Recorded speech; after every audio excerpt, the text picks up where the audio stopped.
Good evening and welcome to Duck TV News. I'm Kendra Fagerberg. And I'm Caitlin Medeiros. Here are tonight's top stories. The Oregon presidential primaries are on May 17th and 2 candidates are making their stops in Eugene. Mitch Reams has more. When the Oregon primaries roll around, the nominations are usually already decided. Not this year. Both the Democratic and Republican presidential primaries are still up for debate, which has led 2 candidates to set up offices in Eugene. Bernie Sanders and Donald Trump are both making a strong push for Eugene voters. Sanders already came to speak at Island Park in Springfield. Volunteers on the campaign estimated 5,000 people showed up to hear him. The great thing about this movement is that it brings out so many compassionate people, and it actually is a joy to do this kind of campaigning. While Trump may not be as popular as Sanders on the Oregon campus, there are still a lot of people in the Eugene and Springfield areas who are proponents of Trump. Philosophically, there's a lot of difference between Mr. Trump and Senator Sanders. That being said, as you said, they're both outsiders. They're both trying to change the status quo, and obviously that's what Americans are looking for right now. While Trump and Sanders are on opposite ends of the political spectrum, they do share similarities as outsiders to the traditional political establishment. And they have both been making a focus of Oregon and Eugene in particular. For Duck TV News, I'm Mitch Reams. Back to you at the desk. Thanks, Mitch. The closest ballot drop box to you can be found at sos.oregon.gov. It's springtime, and that means beautiful weather to walk your dog in, but the City of Eugene's Animal Services Unit wants locals to be aware of dog leash laws, especially after a recent spike in complaints. According to animal welfare officers, the law is going to be more strictly enforced with increased patrols and $100 fines. The unit wants people to know that it is illegal to have dogs off leash anywhere but in a specific designated area.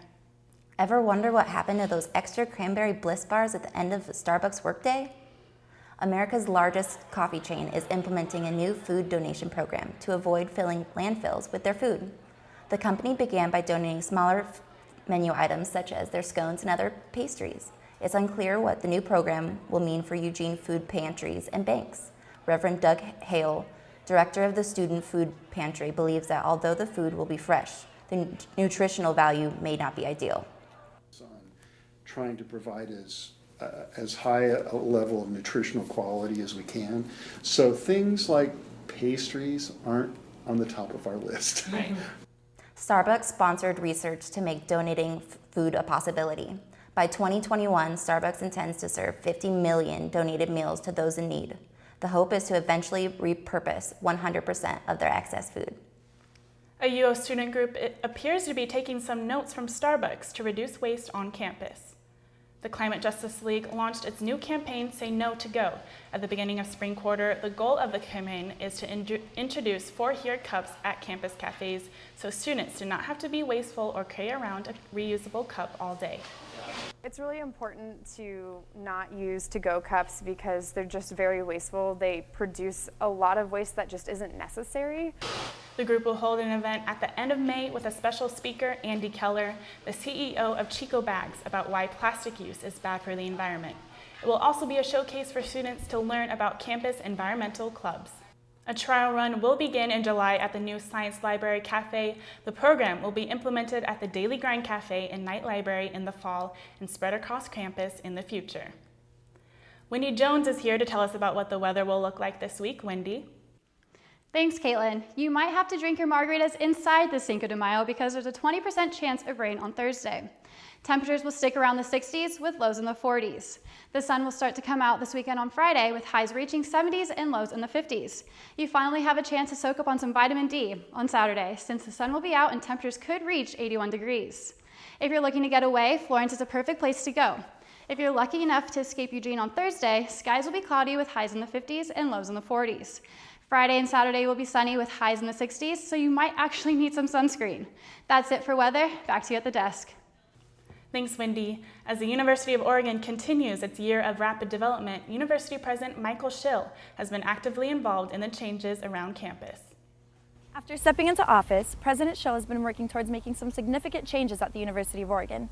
We went to the town hall meeting to see how exactly these decisions were going to be affecting both students and faculty. Schill has faced heavy criticism for the university's budget expenditures and resource allocation. The Senate Town Hall meeting held last Thursday encouraged dialogue by faculty and students on the potential layoffs to come. President Schill, who held his own campus conversation on April 12th, was a noticeable absentee from the event. Schill wrote that he is not interested in attending any Senate-sponsored event on budget realignment.